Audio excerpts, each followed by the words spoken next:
సమర్పిస్తూ 4 మంచి మాటలు పంచుకునే ప్రయత్నం చేద్దాం. ఏమి జరుగుతోంది ఇక్కడ? పవిత్రమైన కార్తీక మాసంలో దీపాన్ని వెలిగించే కార్యక్రమం జరుగుతున్నది. ఒక్క దీపమా?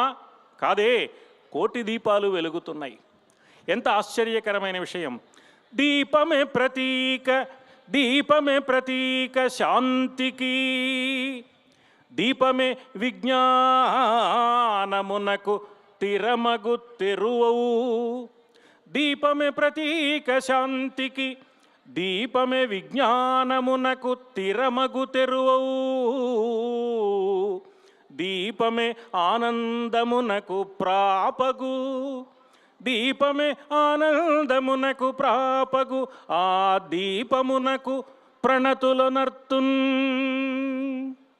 దీపలక్ష్మికి ముందుగా నమస్కరిస్తూ, వెలుగుతున్నవి కోటి దీపాలు అంటే కోటి ప్రమిదలలో వెలుగుతున్నాయి. ప్రమిదలు కోటి ఉన్నా వెలుగు మాత్రం ఒక్కటే.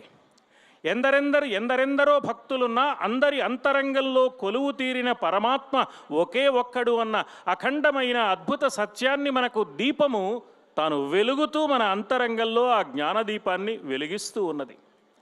వసుధైక కుటుంబకమని, సమస్త ప్రపంచంలోని మానవులందరూ పార్వతీ పరమేశ్వరుల బిడ్డలేనని, ఆ పార్వతీ పరమేశ్వరులు జగన్మాత పితరులని, అగ్నికి ప్రాధాన్యం కలిగిన కృత్తికా నక్షత్రం ఏ పూర్ణిమ నాడు వస్తుందో ఆ పూర్ణిమ కలిగిన మాసం కార్తీక మాసం అయిందని, అందువల్ల అగ్ని సంబంధమైన దీప ఆరాధనకు ఈ మాసంలో విశేషమైన ప్రాధాన్యం ఉందని పెద్దలు సూచించిన సంప్రదాయాన్ని దీక్షతో దక్షతతో నిర్వహిస్తున్నారు శ్రీమాన్ నరేంద్ర చౌదరి గారు ఈ వేదిక మీదుగా.